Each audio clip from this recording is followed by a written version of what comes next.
Hello, my name is Cédric. I'm the head of the Software Technology Lab at Avnet Embedded. Welcome to this new embedded software session.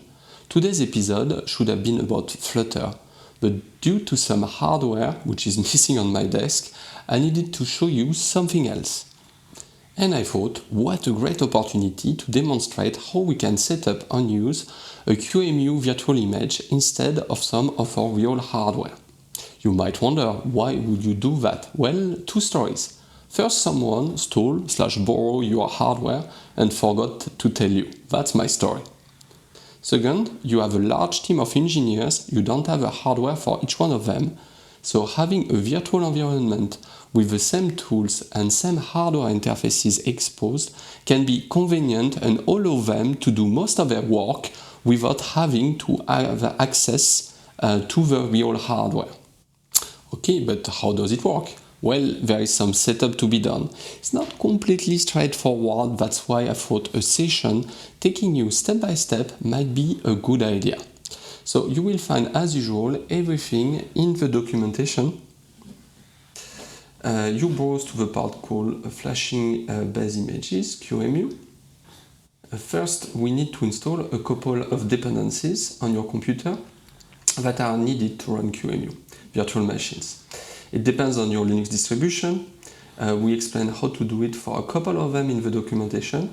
If your distribution is not listed, there is plenty of good content on the internet explaining how to do it. In my case, I'm using an Ubuntu 22, so I just install these packages here, QEMU, system, libvirt, virtinstall, and virtviewer. It's installing.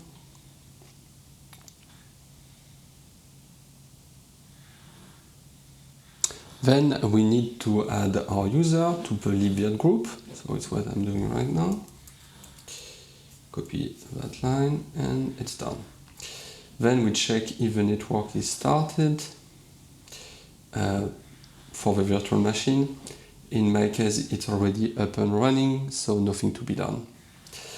Now we are ready to download the QEMU image. Let's do it. Then again, we just follow the documentation over.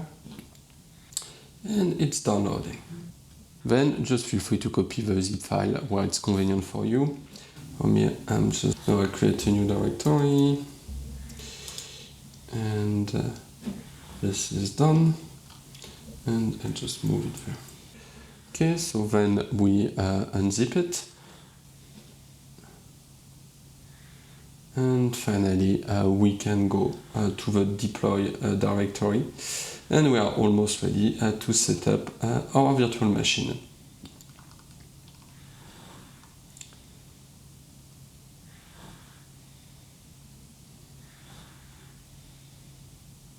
But before we do that, we need to go to the page which is called libvirt VM bundle tool.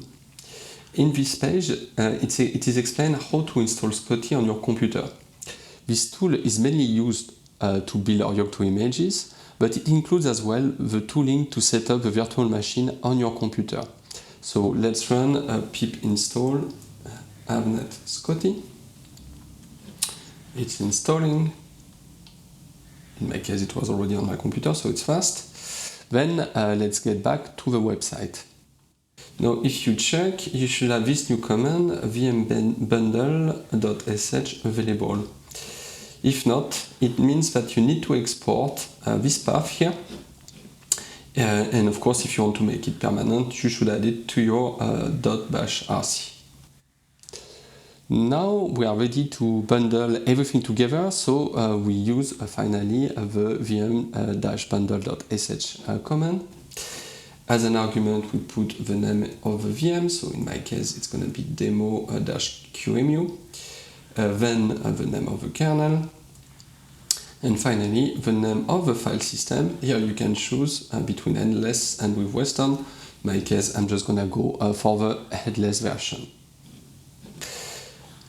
Then as an output we get that file here, demo-qemu, and we need to unzip that file in a new directory. In my case, I'm gonna call it my VM, and okay, we are done.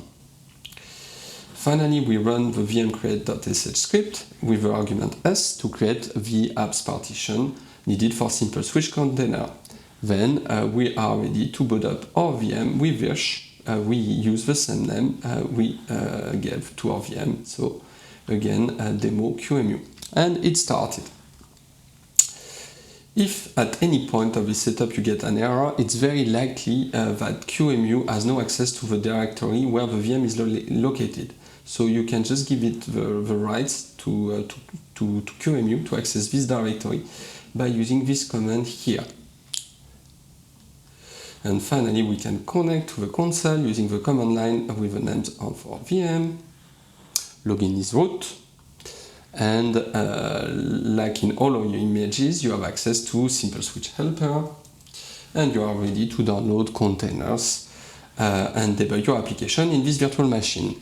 For instance, if we wanted to deploy the Python project we developed last week, we would not need to change anything. All hardware interfaces are the same. For the rest, it is abstracted by Linux. Of course, you will need to download the SDK and reinstall the containers.